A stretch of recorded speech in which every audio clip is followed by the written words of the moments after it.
مشاهدينا الكرام، السلام عليكم ورحمة الله تعالى وبركاته. في هذه الإطلالة الخفيفة إن شاء الله سوف نتطرق إلى موضوع مهم ومهم جدا إن شاء الله. موضوع جدير بالاهتمام ويجب أن نتكلم عليه. أولا نبدأ حلقتنا بالصلاة والسلام على مولانا سيدنا محمد صلى الله عليه وسلم، خير البشرية جمعاء. يوم سنتكلم على واحد الشخص مهم ومهم جدا إن شاء الله.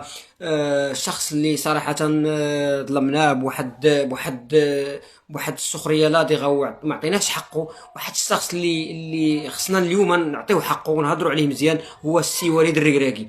السي وليد الركراكي صراحة مجموعة من المرابط الإعلامية ومجموعة من الصحفيين ومجموعة من النقاد الرياضيين ظلموه صراحة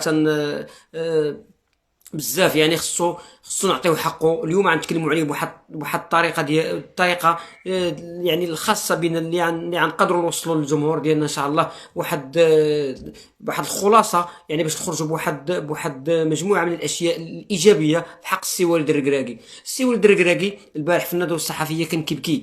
يعني ملي كتشوف الرجال يبكون، عرف على انه وصلت العظم بالدارجه المغربيه، على ان السيد كان هز واحد الحق،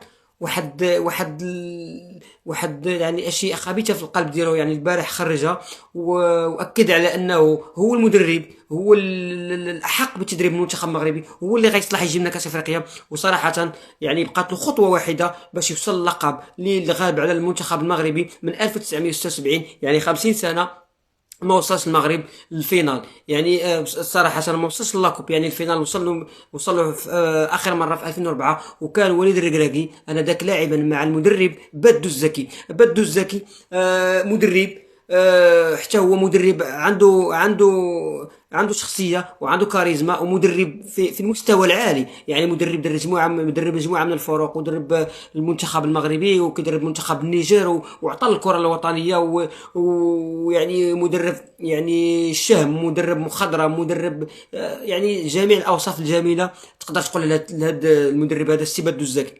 بدو الزكي في 2000، يعني في 2022 ملي عطاو الوليد الركراكي على انه يشرف على المهمه ديال المنتخب الوطني المغربي، يعني بالحرف قال ان الركراكي مدرب قادم وقادم وقادم بقوه. بالحرف قال السي بدو الزكي في حق وليد الركراكي. اليوم وليد الركراكي كيبكي على المغرب اللي وصل الفينال ديال 2025، المنتخب المغربي ضد السنغال. ان شاء الله غتكون في الرباط يوم 18 يناير في هاد السنه ديال 2026. مباراه غتكون مباراه حارقه. يعني باش كتعرف لا كلاس ديال المنتخب المغربي ولا كلاس ديال المنتخب السنغالي. المنتخب السنغالي بقى في مدينه طنجه كيلعب يعني الادوار الاقصائيه والادوار ديال خروج المغلوب، مقابل المنتخب المغربي بقى في مدينه الرباط الادوار الاقصائيه والادوار ديال خروج المغلوب. بقاو حتى الاخرين.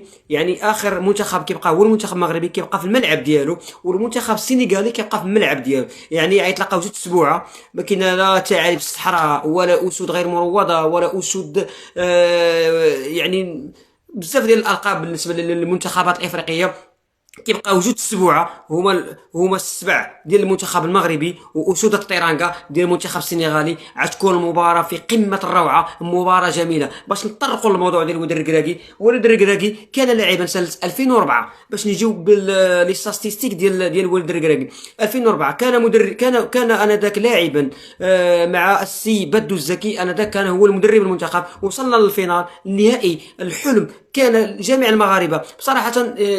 يعني الجيل ديالنا ولا الجيل ديال 2004 اللي حضروا واللي تزامنوا هاد الكاس هذه بكاو. انا بصراحه بكيت، كنت صغير وحسيت بالحرقه، لان المغرب ضيع لقب في رادس، وكنا ممكن نفوزوا باللقب وممكن ندوزوا حتى كاس العالم اللي كان 2006.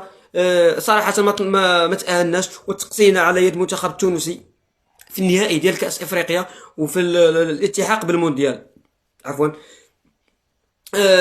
من تما يعني والمنتخب المغربي يعيش مشاكل متخبطه او مجموعه من الاشياء التي كانت يعني الشارع المغربي ما كانش كيعرف على المنتخب المغربي الاشياء الكثيره. الحمد لله اليوم وصلنا للفينال بلا كلاس ديالنا، بالهيبه ديال المغرب، بالتبوريده ديال المنتخب المغربي اللي عمل مع المنتخب الكاميروني، وزمت المنتخب نيجيريا. المنتخب نيجيريا فاز على جوج منتخبات عربيه، فاز على المنتخب التونسي وفاز على المنتخب الجزائري باثنان مقابل لا شيء، والمنتخب التونسي فاز عليه بثلاثه مقابل اثنين. كان المنتخب التونسي يقدر يرجع في المباراه، ولكن يعني ما حالفوش الحظ. المنتخب المغربي وقف سكه الانتصارات ديال المنتخب النيجيري في الرباط وبالضربات الترجيح. المنتخب المغربي يعني ولا عنده شأن كبير بالنسبه للدول العالم وبالنسبه للقاره الافريقيه خاصه. ولا عنده واحد ثقل وازن داخل المنظومه ديال كره القدم المغربيه. من 2000 يعني 2004 ما وصلنا للفينال ديال كاس افريقيا، يعني 22 عام ما وصلناش للبوديوم. 22 عام ونحن نعاني. كنا لا بلا كلاس بالقميص البيضاء ديال السير في رونار كنا كنخسروا، وكنا عندنا عادي مدرب مغربي مازال غيخسر ولا غيتاهل غيبكي. تحس بالمواطنه داخل الفريق الوطني. لعبنا مع هوري ميشيل 2008 يعني في كاس افريقيا بغانا. قال لك سيدي وقال لهم على ان المنتخب المغربي ما عندوش لي بيلي ديال المنتخب اللي غيمشي بعيد في كاس افريقيا. لعبنا مع كيريس كنا كنخسروا كيقول لنا ضربوا راسكم على الحيط. لعبنا مع مجموعه من المدربين. بصراحه كيكون عندك مدرب وطني، مدرب عنده واحد الغيره على الوطن قبل ان يكون عنده الغيره على المنتخب، مدرب كيعطي ما عنده وكيعطي احسن. وليد الركراكي من هذا المنبر نقول لك اسمح لنا جميعا وحنا ظلمناك صراحه. المدرب حنا ماشي كنا ضد المدرب، حنا كنا مع المدرب، ولكن في الفلسفه المدرب اللي كان يعني الخطه اللي كان كيدخل بها المدرب في المجموعه من المباريات كانت خطه فاشله. يعني الانتقادات اللي انتقدوه الصحافه واللي انتقدوه الجمهور المغربي والشارع المغربي راه ماشي ضدك، راه في الصالح ديالك. ووليد الركراكي يعني راه سمع الجمهور المغربي ودار بهم وزاد كما كنقولوا حنا بالدارجه المغربيه، حزم الصمته مزيان وتوكل على الله ومشى مزيان. المنتخب المغربي كيكبر مع المنتخبات الكبرى، المنتخب المغربي كيعطي مع المنتخبات الكبرى. وليد الركراكي حنا جميع من العقد، حنا العقده ديال الكاميرون، العقده ديال نيجيريا اللي انتصرت علينا في 2000 و يعني كانت كتنتصر علينا في بزاف ديال الكؤوس افريقيه، كانت كتخرجنا من دور المجموعات. فكنا العقده ديال الطوغو، فكنا مجموعه من العقده ديال البرازيل، العقده المونديال. يعني ما نكروش مره هادشي هذا في حق السي وليد الركراكي. ولكن وليد الركراكي وصلنا للعوينه اليوم، وصلنا لبر الامان. يعني وصلنا لهذاك كما كيقولوا هذاك البير خصنا نشربوا منه. خصنا كاس افريقيا، خصنا اللقب، خصنا نديوان ان شاء الله باذن الله تعالى وبركاته. خصنا نفوزوا بهذا اللقب باي طريقه، بالكره باش ما بغات يعني. والمنتخب المغربي راه عنده من الامكانيات باش يفوز بهذه المباراه هذه والمباراه النهائيه امام سود التيرانغا السنغال، المنتخب الشقيق، المنتخب الذي ابان على انه كان منتخبا متواضعا في جميع المباريات، في جميع المسابقات الافريقيه داخل المغرب وخارج المغرب. كان يخرج وكان يقصى وبكل روح رياضيه، عكس المنتخبات الافريقيه الاخرى.